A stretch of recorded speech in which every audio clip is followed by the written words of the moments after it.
결심으로 시작한 습관이 왜 한 달을 못 넘길까요? 우리는 흔히 동기가 식었다고 생각합니다.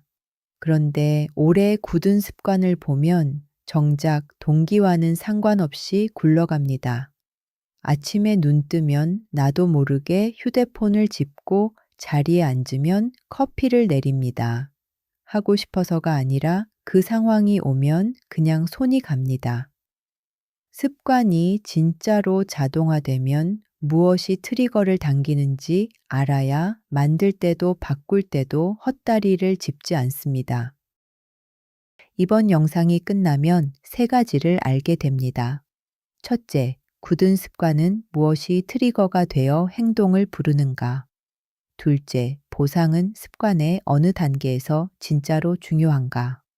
셋째, 이미 굳은 나쁜 습관을 바꾸려면 어디를 건드려야 하는가입니다. 오늘의 핵심 주장입니다. 습관은 신호와 행동과 보상이 도는 하나의 고리입니다. 처음에는 보상이 이 고리를 만듭니다. 어떤 상황에서 한 행동이 좋은 결과로 이어지면 뇌는 그 상황과 행동을 한 쌍으로 묶습니다. 그런데 반복이 충분히 쌓이면 이제는 보상이 없어도 신호만 오면 행동이 나옵니다. 그래서 굳은 습관은 의지로 눌러도 잘 안 꺼지고 오히려 신호가 되는 상황을 바꿀 때 가장 잘 바뀝니다. 우드와 닐의 2007년 논문을 봅니다. 이 연구는 하나의 실험이 아니라 심리학과 신경과학, 동물학습의 여러 실증을 모아 습관의 작동 원리를 정리한 리뷰 논문입니다. 이 논문이 세운 습관의 원칙은 세 가지입니다. 하나, 습관은 상황, 신호가 부른다. 둘, 습관은 목표를 거치지 않는다. 셋, 습관은 목표와 특정한 방식으로 맞물린다. 이 원칙들은 저자들의 주장이지만 그 근거로 다른 연구들의 실증 수치를 함께 검토합니다. 오늘 나오는 숫자는 이 논문이 인용한 다른 연구의 결과입니다. 습관 루프의 세 부분을 하나씩 봅니다. 첫째, 신호입니다. 습관을 부르는 건 결심이 아니라 반복되는 상황입니다. 같은 장소, 같은 시간, 앞선 행동, 함께 있는 사람 같은 것들입니다. 한 일기 연구에서는 사람들의 일상 행동 중 상당 부분, 연구에 따라 약 40%가량이 거의 매일 같은 장소에서 되풀이 됐습니다. 습관이 상황에 얼마나 단단히 묶이는지를 보여줍니다. 둘째, 행동입니다. 신호가 오면 과거에 그 신호와 함께 했던 행동이 자동으로 딸려 나옵니다. 이때 뇌는 이게 좋은 선택일까를 따지지 않습니다. 그래서 굳은 습관은 목표를 거치지 않습니다. 다이어트를 결심한 사람도 영화관에 앉으면 팝콘에 손이 가는 이유입니다. 셋째, 보상입니다. 처음에는 보상이 신호와 행동을 붙여줍니다. 뇌의 보상 신호가 행동 뒤에 따라오며 그 상황과 행동을 한 쌍으로 새깁니다. 그런데 반복이 쌓이면 이 보상 신호는 결과가 아니라 신호로 앞당겨집니다. 보상을 기대하기도 전에 상황만 봐도 행동이 나옵니다. 이때부터 습관은 보상이 시들해져도 계속 굴러갑니다. 왜 이렇게 될까요? 세 가지로 설명됩니다. 첫째, 차가운 신호와 뜨거운 신호가 있습니다. 이 논문은 신호가 행동을 부르는 두 가지 길을 구분합니다. 하나는 그저 상황이 행동을 곧장 켜는 차가운 방식이고, 다른 하나는 과거의 보상이 상황에 옮겨붙어 그 상황이 하고 싶게 만드는 방식입니다. 둘째, 보상은 앞으로 당겨집니다.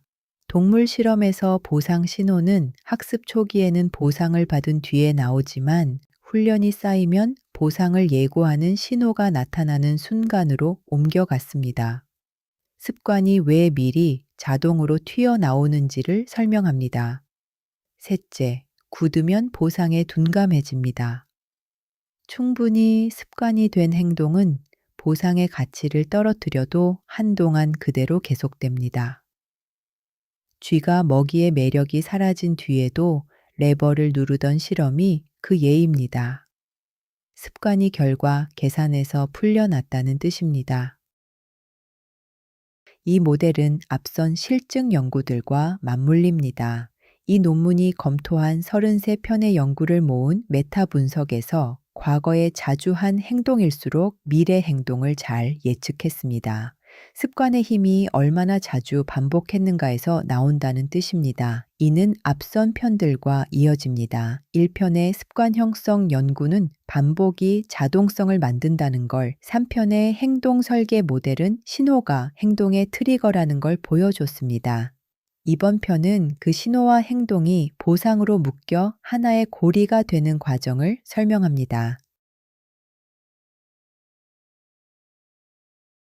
그렇다면 조직에서는 무엇을 해야 할까요? 첫째, 새 습관은 보상으로 시작해 신호로 넘기세요. 학습을 처음 붙일 때는 작은 보상, 완료 표시나 짧은 인정으로 고리를 만들되 반복이 쌓이면 정해진 상황, 회의 시작이나 출근 로그인이 스스로 트리거가 되게 옮겨갑니다. 둘째, 신호는 이미 굳은 상황에 얹으세요.